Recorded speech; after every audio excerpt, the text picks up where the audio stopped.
Today's readings are about trusting in God, actually believing in Him.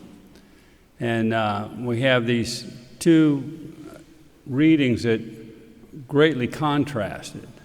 We have Abraham, who's in like this crazy, impossible situation, and he trusts God. He believes in Him.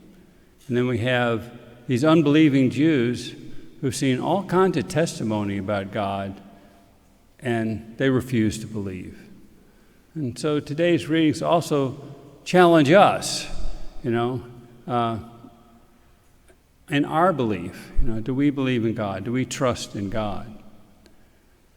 In our first reading from Genesis about Abraham, he's like 99 years old. And God has visited him before, telling him he was going to be the father of a great nation. And so 14 years before, Sarah, his wife, gets with him in their talk after God had visited him and said, well, maybe we need to have our slave girl lay with a slave girl and have a child from her. And so at this time, when this current passage, Ishmael, their child from Hagar, the slave woman, is like 13 years old.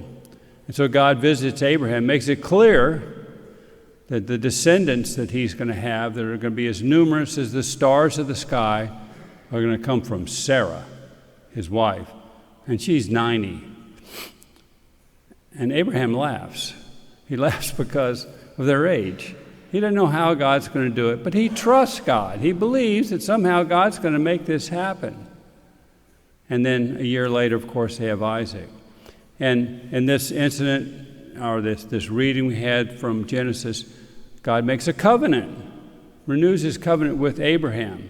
He says, I'll be your God and you'll be my people. I'll be the God of your descendants too. That's God's part of the bargain in this covenant, this family bond that God makes with Abraham.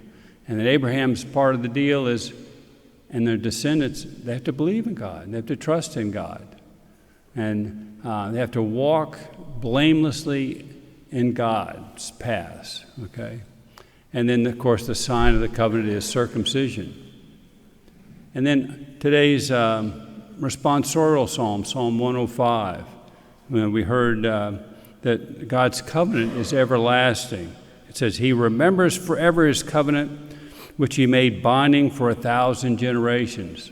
So His covenant is not like just, a temporary thing. This family bond is forever. So we take this incredible belief of Abraham, his trust in God in an impossible situation, and then we'll contrast that with today's gospel. In today's gospel, unbelieving Jews are refuting Jesus. They're saying, we don't believe you. We think you're crazy. We think there's some problem with you. And there's been all kinds of testimony that Jesus is the Word incarnate. They're talking to God. They know the Scriptures, and Jesus is fulfilling them. They know that, who John the Baptist was, and they believed in John the Baptist for a while. And John the Baptist points that this is Jesus. This is the Savior we've been waiting for. And they reject that too. And then Jesus' miracles testified that He is God. Only God could do that kind of stuff. Raise the dead, give sight to the blind, but they reject all of that. So the contrast is so bizarre because they have all the evidence. They've seen the testimony. They've seen what He's done, and they reject it because He's not their image of God.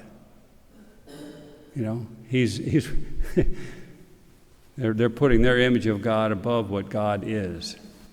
And so, reflecting on all this, say, what should we do? So we should be like Abraham. We should trust in God. We should believe in Him. And we should walk in His ways, be blameless in the way we walk in what we do. And we shouldn't let other things come in and take the place of God. And it can be all sorts of things. We need to make God number one and trust in Him just the way Abraham did.